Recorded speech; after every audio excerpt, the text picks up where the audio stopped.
Hi నమస్తే welcome to VSK news TV.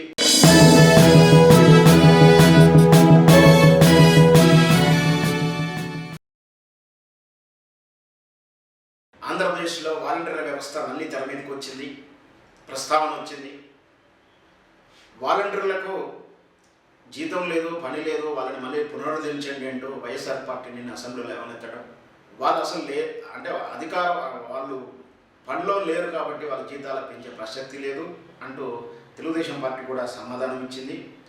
అయితే గతంలో మీరు వాలంటీర్ల వ్యవస్థని కొనసాగిస్తాము, జీతము మేము 10,000 వరకు పెంచుతామంటూ 5,000 నుంచి 10,000 పెంచుతామని చెప్పి ఎన్నికల ముందు చెప్పారని కూడా ప్రస్తావించారు. అయితే ఆ విషయంలో మీ వాలంటీర్ వ్యవస్థే తీసుకోవట్లేదు కాబట్టి మేము పెంచే అవకాశం కూడా లేదంటూ కూడా వీళ్ళు చెప్తా ఉన్నారు.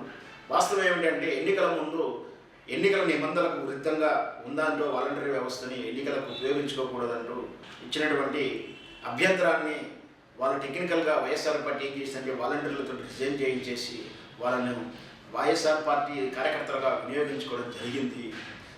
వాళ్ళుగా రిజైన్ చేయడంతో ఇప్పుడు ప్రభుత్వం నుంచి డిస్కనెక్ట్ అయ్యారు.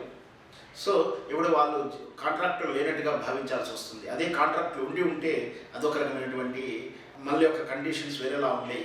సో మొత్తం మీద వాలంటీర్ వ్యవస్థను తరచూ టీడీపీ పార్టీ ఆక్షేపించింది. ఇప్పుడు అది కొనసాగిస్తారని కూడా మనం ఊహించలేము. మొత్తం మీద వైఎస్ఆర్ పార్టీ చేసినటువంటి టెక్నిక్ ఏదైతే ఏదుందో అది రివర్స్ బొమ్మరాంగ్ అని కూడా చెప్పవచ్చు.